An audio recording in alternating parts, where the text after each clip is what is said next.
Salam sigap dan shalom. Renungan kita pada hari ini, Minggu 11 Desember 2022, berjudul Allah tinggal juga dalam hati yang hancur. Ayat intinya terdapat di dalam Yesaya 57 ayat 15. Sebab beginilah firman yang maha tinggi dan yang maha mulia, yang bersemayam untuk selamanya dan yang maha kudus namanya. Aku bersemayam di tempat tinggi dan di tempat kudus, tetapi juga bersama-sama orang yang remuk dan rendah hati. Pena Inspirasi menuliskan yang dimaksud dengan judul renungan kita pagi ini, Allah tinggal juga dalam hati yang hancur, adalah sebuah pengharapan seperti dikatakan pemazmur, bila aku melihat langitmu.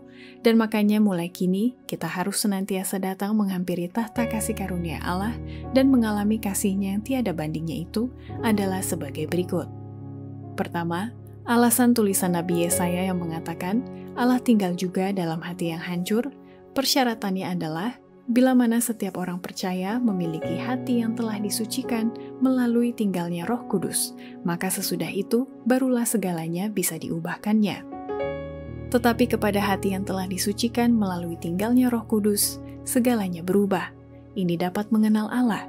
Musa disembunyikan di celah batu ketika kemuliaan Tuhan dinyatakan kepadanya, dan begitulah kita disembunyikan di dalam Kristus sehingga kita melihat kasih Allah.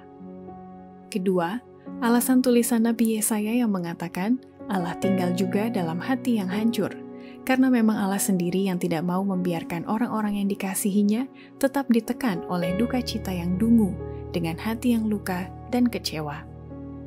Allah tidak akan membiarkan kita tetap ditekan oleh duka cita yang dungu dengan hati yang luka dan kecewa. Dia ingin agar kita menengadah dan melihat wajah-Nya yang penuh kasih. Juru selamat yang suci itu berdiri dekat orang-orang yang berderai air mata sehingga mereka tidak dapat melihat-Nya.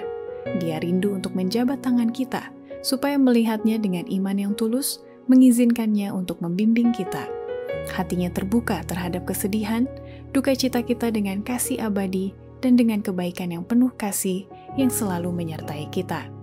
Kita dapat menjaga hati kita tetap kepadanya dan merenung-renungkan kebaikan-Nya yang penuh kasih sayang sepanjang hari. Dia akan mengangkat jiwa di atas duka cita dan kebingungan setiap hari ke dalam kerajaan damai. Ketiga, alasan tulisan Nabi Yesaya yang mengatakan Allah tinggal juga dalam hati yang hancur, karena sudah terbukti ketika Allah memelihara dan menyelamatkan nyawa Daud dari musuh-musuhnya yang telah dihasut oleh pemberontakan putranya sendiri. Daud tidak pernah lebih berharga dalam hati yang maha pengasih itu, lebih daripada ketika ia melarikan diri dengan batin yang terpukul untuk menyelamatkan nyawanya dari musuh-musuhnya yang dihasut memberontak oleh putranya sendiri. Tuhan mengatakan, barang siapa kukasihi, ia kutegur dan kuhajar, sebab itu relakanlah hatimu dan bertobatlah. Wahyu 3 ayat 19. Kristus mengangkat hati yang menyesal dan memurnikan jiwa yang berduka sampai hati itu menjadi tempat kediaman-Nya.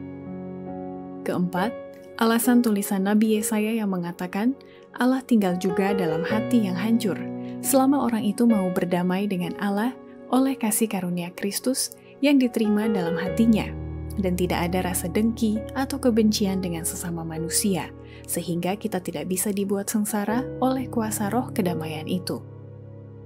Tidak ada dasar kedamaian lain daripada ini. Kasih karunia Kristus yang diterima dalam hati menundukkan permusuhan.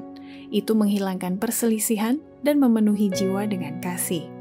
Orang yang berdamai dengan Allah dan sesama manusia tidak bisa dibuat sengsara. Dengki tidak akan ada dalam hatinya. Sangkaan-sangkaan jahat tidak mendapat tempat dalam hatinya. Kebencian tidak ada.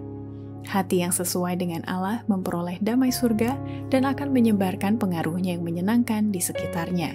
Roh kedamaian akan turun bagaikan embun ke hati yang lelah dan disusahkan oleh perselisihan-perselisihan duniawi. Demikianlah renungan kita pada hari ini. Kiranya Tuhan memberkati kita semua.